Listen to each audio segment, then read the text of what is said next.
For the sake of Allah Subhanahu wa Ta'ala, this word never exists without His almightiness. The God of all fragrance of the dust to the fastest of the universe. Thanks to Him and praises to Him for all things He has granted us. And we will not forget to also deliver our salawat and salam to our Prophet Muhammad sallallahu alaihi wasallam, along his families and his fellow followers until the end of the time.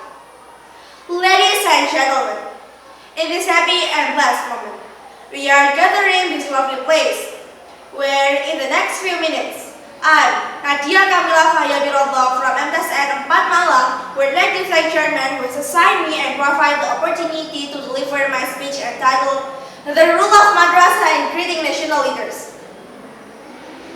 Ladies and gentlemen, as we know that many leaders in our country are involved in corruption cases, from village heads, regents, mayors, governors, and even ministerial levels.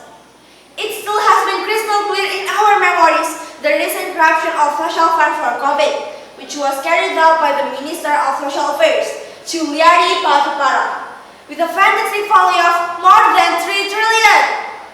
This is very surprising, isn't it? In general, according to ICW statistic, the total number of defendants in corruption cases in 2020 reached more than 1,000 people. From this data, it is evidence that the most corrupt practices were carried out by the state civil apparatus with 321 cases, the private sector with 286 cases, and village officials with 330 cases. And also according to ICW, the total state loss to the corruption cases reached 56.7 trillion. Ladies and gentlemen, brothers and sisters, so, based on our data and facts above, what is the role of madrasah in creating good leader for this country?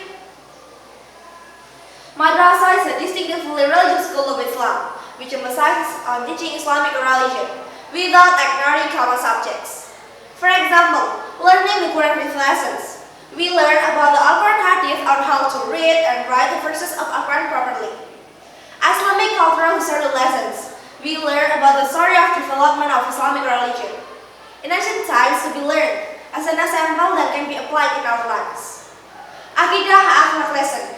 We learn about the science of life or morals, such as how to honor both parents, how to be good leader, a wise way to avoid major sins, such as committing adultery, drinking, promiscuity, drug use, and others.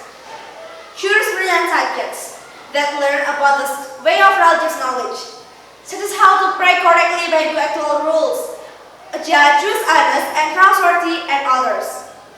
Science is very useful in our lives, especially in the national leadership concerning the interests of entire people of Indonesia. In case it is the leader who is honest, trustworthy, and responsibility. It is very closely related taught in the madrasah to avoid things that are not desirable, such as collusion, corruption, and nepotism.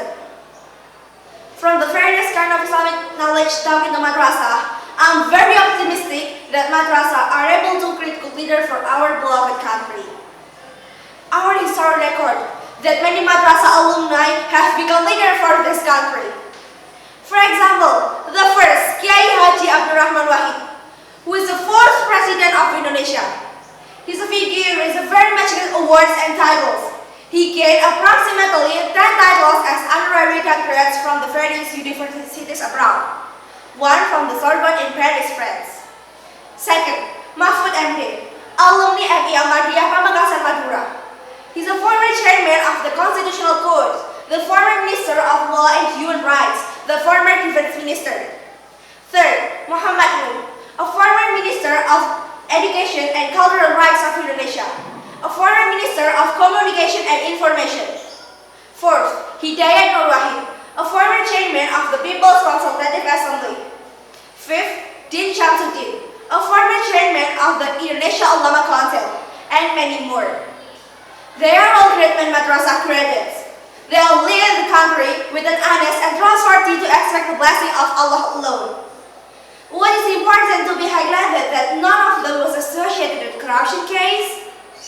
So ladies and gentlemen, as the younger generation, we should imitate them to make Indonesia better with akhlakul karimah.